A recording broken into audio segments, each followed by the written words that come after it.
This is the video solution to one of the impulse problem examples, or example problems. A 55 kilogram skateboarder starts from rest and reaches a speed of 6 meters per second. The skateboarder coasts for a while without changing his speed. He then drags a foot along the ground for 8 seconds to slow down to a rest. How much force did he exert to slow himself down? So let's see if we can kind of draw a picture of what's going on here. I can see that I've got the skateboarder starting up. So they're going to start at 0 meters per second, and they're going to reach a speed of 6 meters per second.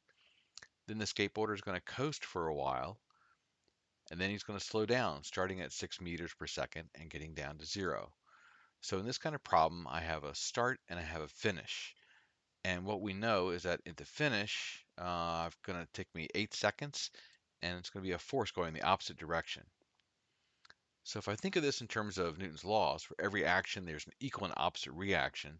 This is great. My action is the starting of the skateboarder, and my reaction is going to be the stopping of the skateboarder in this case. So they're equal and opposite. In other words, the same magnitude of impulse to start and to stop, and opposite in terms of sign or direction. So I can say that the impulse of the start is equal to opposite of the impulse of the stop, and that's what the negative sign means, is the opposite of. So when it starts, I look at my givens.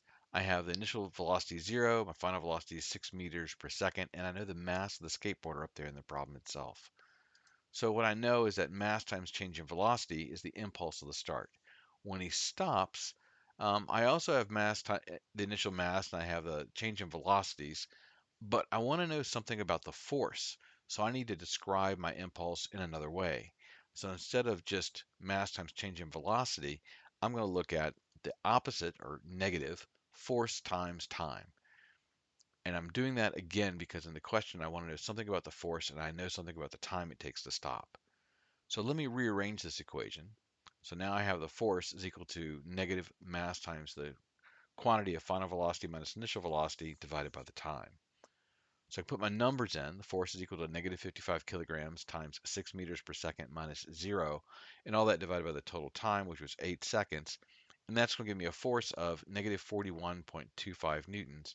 Or if I'm thinking about 3 sig figs, that's going to be negative 41.3 newtons.